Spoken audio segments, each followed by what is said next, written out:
The megastars, the millionaires, the masterminds. Seriously wealthy, glamorous and influential. They are the rich and famous. They are Hollywood. They own Hollywood. Safe to say, this elite group don't audition anymore because they're already box office gold.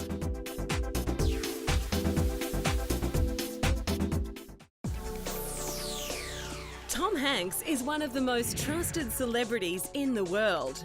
There are world leaders that would kill for just some of this guy's cred. When he appears on film, we believe every tale he tells. And that's what makes Tom Hanks box office gold. Hanks has appeared in 18 films that grossed over $100 million.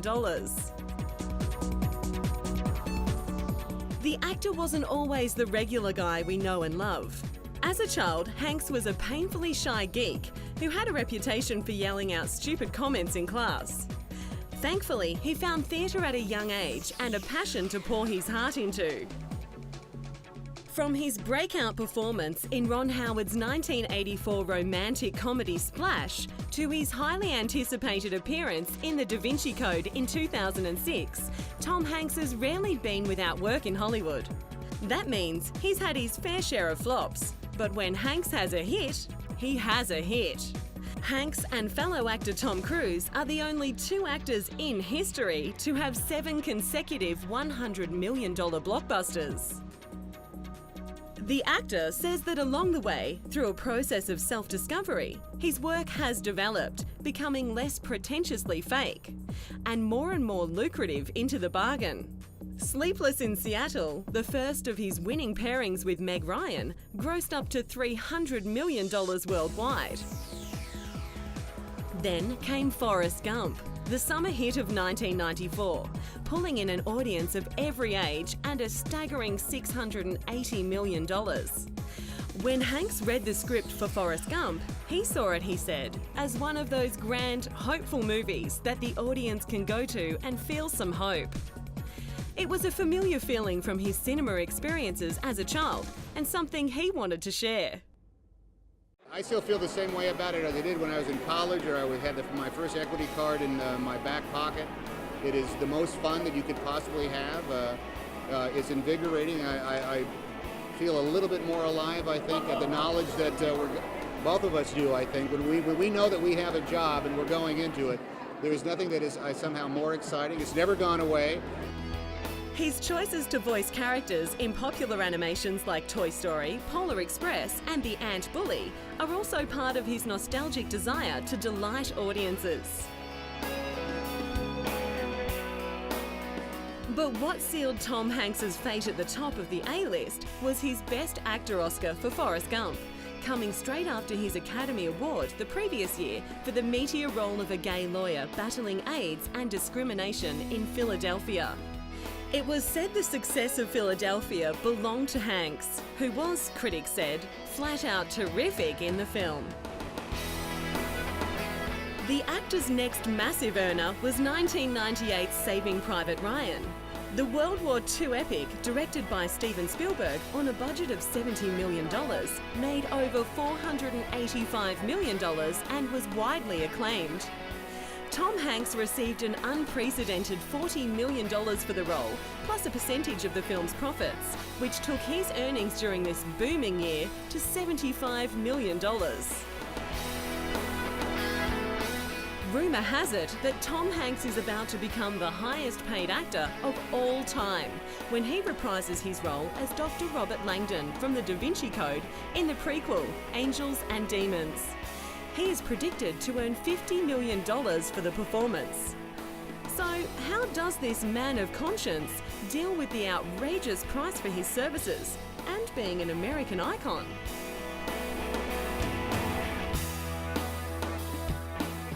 The star says it's all limousines, autographs, sunglasses, incognito vacations, bodyguards, and houses with gates. In short, he says it's not that much fun being an icon. Oh, I don't know. He looks pretty happy to me.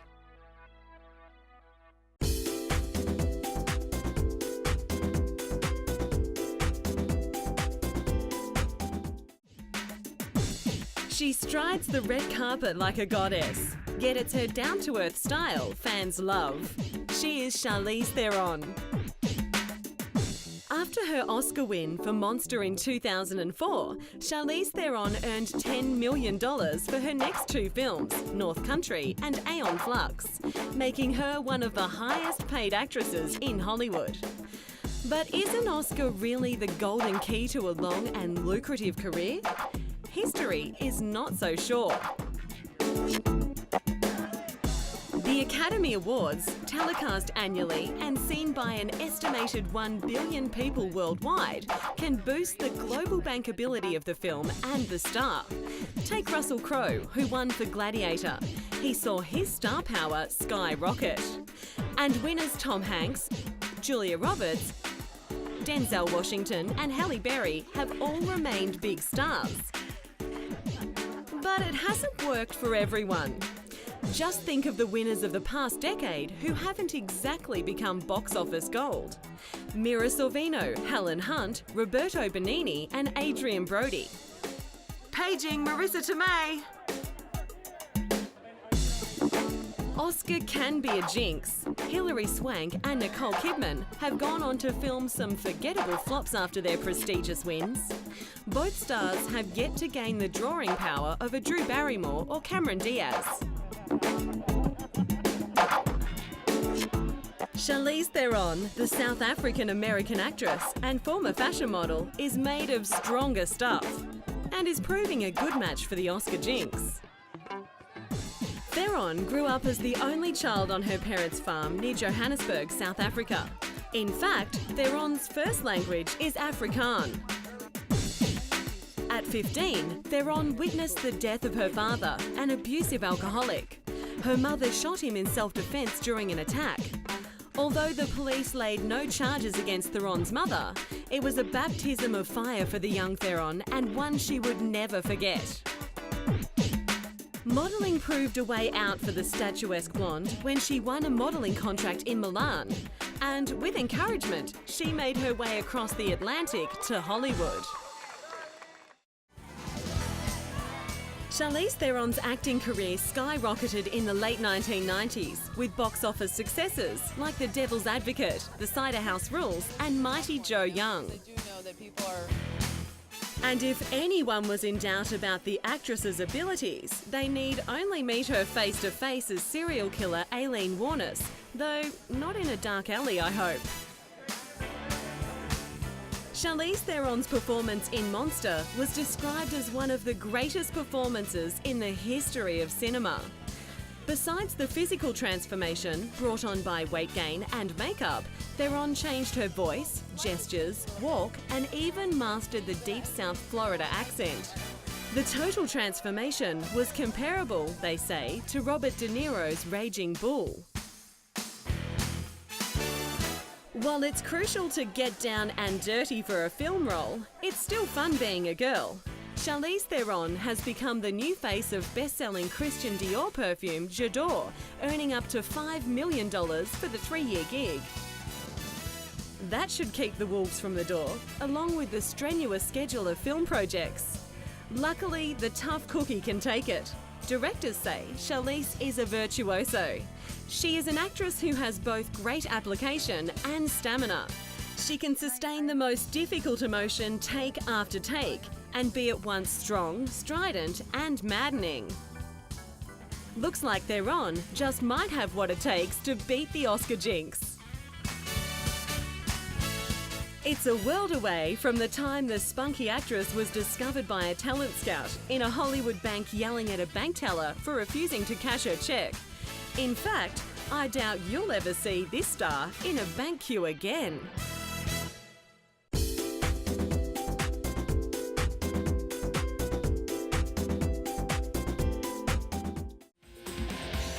Will Smith. He's the Fresh Prince turned king of the world.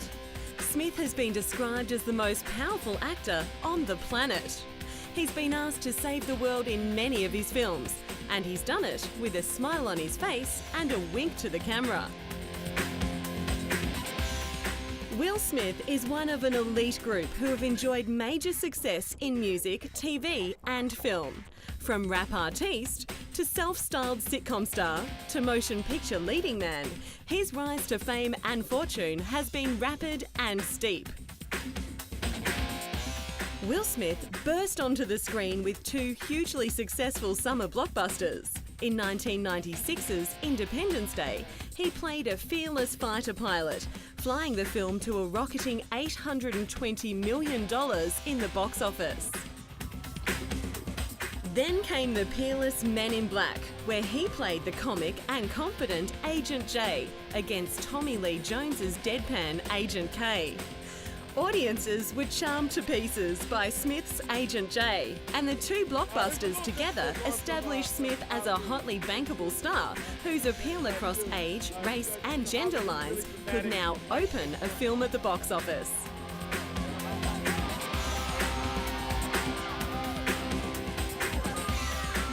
Will Smith was paid $5 million for each of these film roles.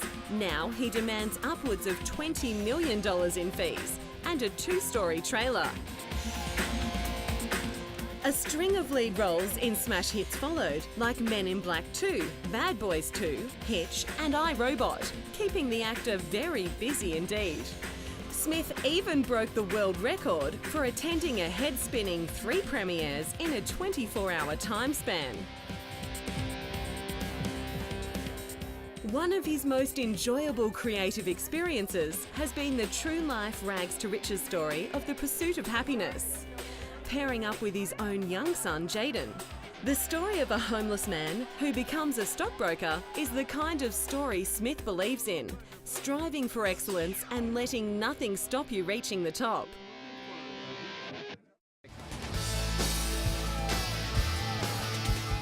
Attending premieres in limousines is a far cry from the star's first job. As an installer of supermarket freezers with his father, he still has nightmares about supermarket basements that he describes as the nastiest places on earth. For a lot of years. Although Smith was raised on the sensible concept of saving money, it's not a philosophy he spouts now. Spend every dime, says Will Smith, on whatever your dream is. Don't have a dime in the bank. Spend it on your dream. He has. His castle in Calabasas, California cost $20 million to build and has its own lake, full-size basketball and tennis courts. Amongst his extravagances, Will Smith reportedly pays $2,500 a month for an animal psychiatrist when he notices his 4 Rottweilers are feeling down. The actor also owns Treyball Development Incorporated, a Beverly Hills-based company named after his first son, Trey, that markets prestige homes and products for a lifestyle of luxury and exclusivity. Luxury is not a privilege, says Smith, it's a basic necessity. And he ought to know. Smith has been consistently listed in Fortune magazine's richest 40 list of the 40 wealthiest Americans under the age of 40. Smith and his family have several homes on Star Island, Florida, Los Angeles, Sweden, and in Philadelphia.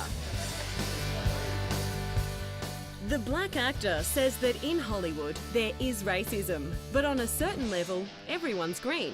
The colour of money, that is. The star admits people will always make films with me, as long as I keep putting butts on seats.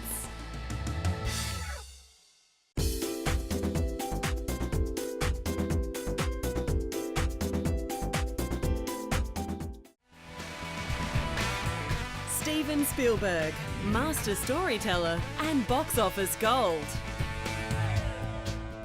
In the fickle world of cinema, there are very few names you can splash across a billboard to ensure a film's financial success. Tom Hanks, Will Smith perhaps, or George Lucas. These names will probably make you millions, but there's only one surefire guarantee: Steven Spielberg.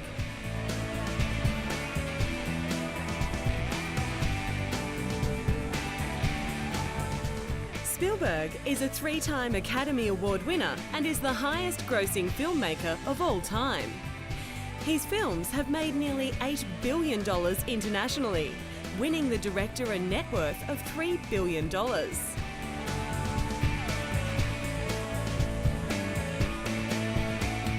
It's the emotional storytelling, the soaring music scores, the epic themes, the thrilling action sequences, and his mastery of suspense. What more could you want for the price of admission? During the 1970s, 80s and 90s, 3 of his films, Jaws, E.T. and Jurassic Park, became the highest grossing films for their time. His sci-fi and adventure films were the archetype of modern Hollywood blockbuster filmmaking. In recent years, he has tackled emotionally powerful issues such as the Holocaust, slavery, war and terrorism.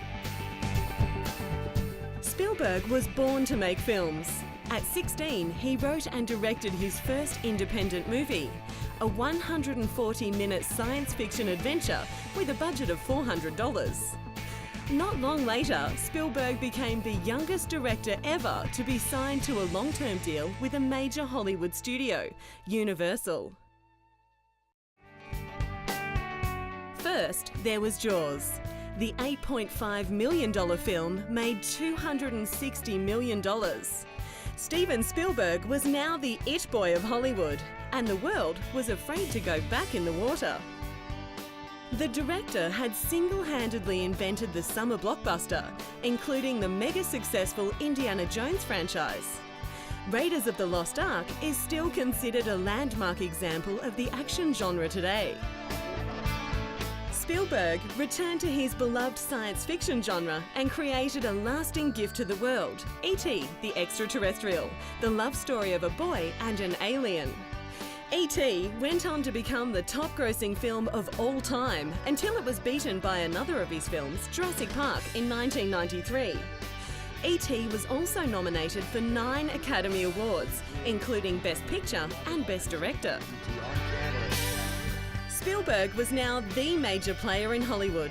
Aside from his own monstrously successful projects, he has gone on to produce smash hits for others like the Back to the Future trilogy and Men in Black. Steven Spielberg earned an enviable position. He could direct not only what his imagination, but now what his heart and conscience dictated, resulting in films like Schindler's List, Saving Private Ryan, Amistad and Munich. The director can have fun with a thriller, like 2002's Catch Me If You Can, that would make a beefy $164 million at the US box office. And then rev up to shoot an apocalyptic battle between humans and evil aliens in 2005's War of the Worlds. With a budget of $203 million, War of the Worlds is the most expensive film ever made. Spielberg earns over $295 million annually, and that means about $250,000 for an hour in the director's seat. Now middle-aged, Spielberg has reached a peak undreamed of by most directors. He has complete artistic and financial control over every single project. But his bottom line has always been to entertain, to give audiences a great time. And he's not done yet.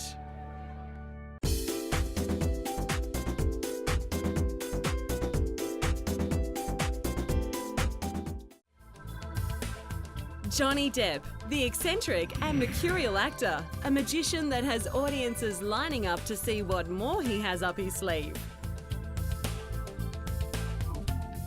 From his first appearance on TV, the public wanted Johnny Depp, only he wanted to be wanted on his own terms, and that would take a little longer. Fox Police drama series 21 Jump Street debuted on television in 1987 with Depp in the leading role. Much to Depp's annoyance, he became an instant teen idol. He said he felt forced into the role of product. Unfortunately, he had signed up for 4 years on the small screen, and that meant 4 years of teenage adulation. Depp promised himself that after his contract on the series expired, he would only appear on film, and in films that he felt were right for him. When Johnny Depp exited 21 Jump Street, the program folded. Depp had been the draw card, and he has been ever since. Resisting pressure to bloom into a matinee idol, Johnny Depp's role choices have been offbeat, eccentric, and always surprising. Starting with the whimsical Edward Scissorhands in 1990, Johnny Depp began a long creative relationship with director and visionary Tim Burton. Depp credits Burton with shaping him as an artist. The long association produced Ed Wood, Sleepy Hollow, and Corpse Bride. In each, Johnny Depp plays an iconic loser.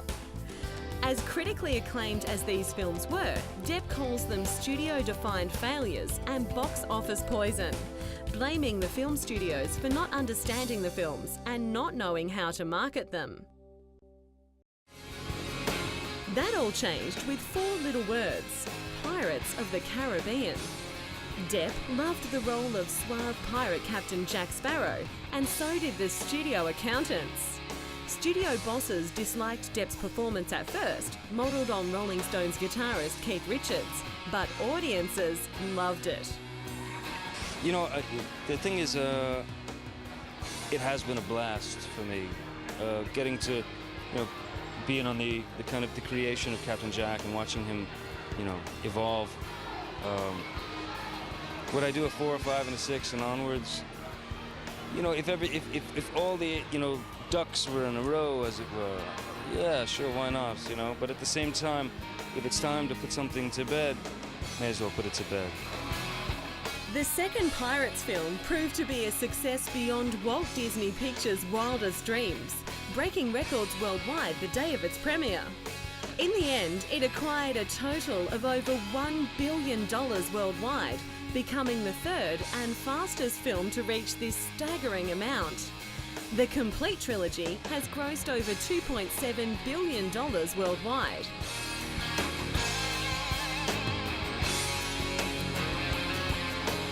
Johnny Depp earns over $42 million a year.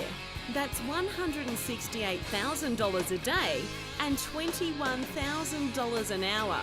And that's a shipload of doubloons in anyone's language. Depp says the character of Captain Jack Sparrow has given him so much, turning him into a bona fide superstar. He says the Pirates movie have afforded his family a certain luxury. You can say that again. He and his young family divide their time between Los Angeles, a villa in France, and a 45-acre island in the Bahamas. Not bad for a high school dropout. And when asked why he hides his box office good looks behind strange wigs, fake teeth, and theatrical makeup, he says he doesn't want to bore us with the same dish every time. Well, Johnny, we're not bored yet.